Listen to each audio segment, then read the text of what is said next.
بسم اللہ وحدہ، اللہ جل جلالہ عم نوالہ کا فضل اور احسان ہے کہ اللہ تعالیٰ نے ہدایت کی نعمت عطا فرمائی۔ کتنے بد نصیب ہیں وہ جو اس کے باوجود گمراہی کی طرف، ضلال کی طرف، بدی کی طرف، فواحش کی طرف، خواہشات نفسانیہ کی طرف دوڑتے چلے جا رہے ہیں۔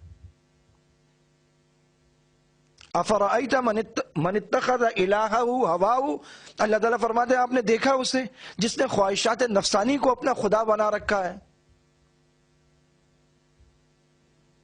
کل 14 فروری کو ویلنٹائن ڈے منایا جا رہا پوری دنیا میں، اور یہ ایک نئی مصیبت اور نئی طرح ہمارے ہاں بھی در آئی ہے۔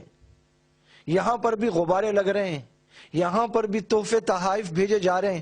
اب تو اس کو 7 سے سٹارٹ کر دیا ہے کہ 7th Feb is a day of rose, then the 8th Feb is a day of purpose، پھر ایک ڈے آف گفٹ ہے، پھر وہ ڈے آف ہگ ہے، ڈے آف کس ہے، اور پھر 14 فروری کو انہوں نے کہا کہ یہ ویلنٹائن ڈے ہے، تو پرپوز ہو گیا، تحفے تحائف ہو گئے، کس ہو گیا، ہگ ہو گیا، تو پھر ویلنٹائن پہ کیا رہ گیا؟ فحاشی اور عریانی، اور اس کی آخری انتہا۔ اسی 14 فروری کو ماہ رجب المرجب کا آغاز ہو رہا ہے، جو اشہر حرم میں سے ہے۔ جب آپ صلی اللہ علیہ وسلم یہ دعا فرمایا کرتے تھے، اللہم بارک لنا فی رجب و شعبان و بلغنا رمضان، اے اللہ ہمارے رجب اور شعبان میں برکت عطا فرمائیے اور ہمیں رمضان تک پہنچا دیجئے۔ رمضان کا شوق، اس کا ولولہ، اس کی تیاری، اور ان 2 مہینوں میں آپ صلی اللہ علیہ وسلم کثرت سے روزے رکھتے تھے، اور اتنے رکھتے تھے، امی عائشہ فرماتی ہیں جب آپ روزے شروع کرتے تو ہمیں یوں لگتا جیسے شاید اب آپ کبھی افطار ہی نہیں کریں گے۔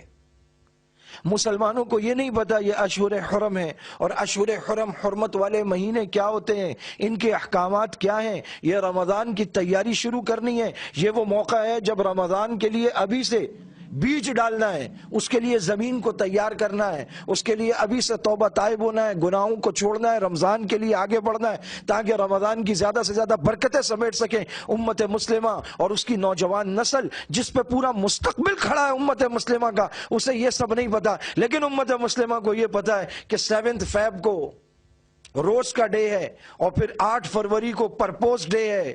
یہ امت مسلمہ اور ہماری ینگ جنریشن یہ کس طرف جا رہی ہے؟ یہ جس طرف جا رہی ہے یہ تباہی اور بربادی کا راستہ ہے۔ خواہشات نفسانیہ، فضول خرچی، ناجائز تعلقات، بد نظریاں، ناجائز تعلقات میں آگے بڑھ کر نامحرم لڑکیوں سے بات چیت، یہ سب بربادی کے راستے ہیں۔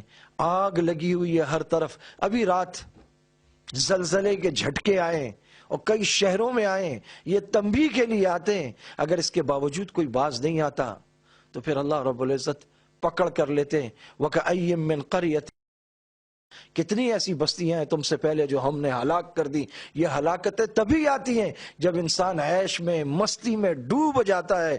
اللہ رب العزت ہماری اور خاص طور پہ نوجوان نسل کی حفاظت فرمائے۔ وآخر دعوانا الحمدللہ رب العالمین۔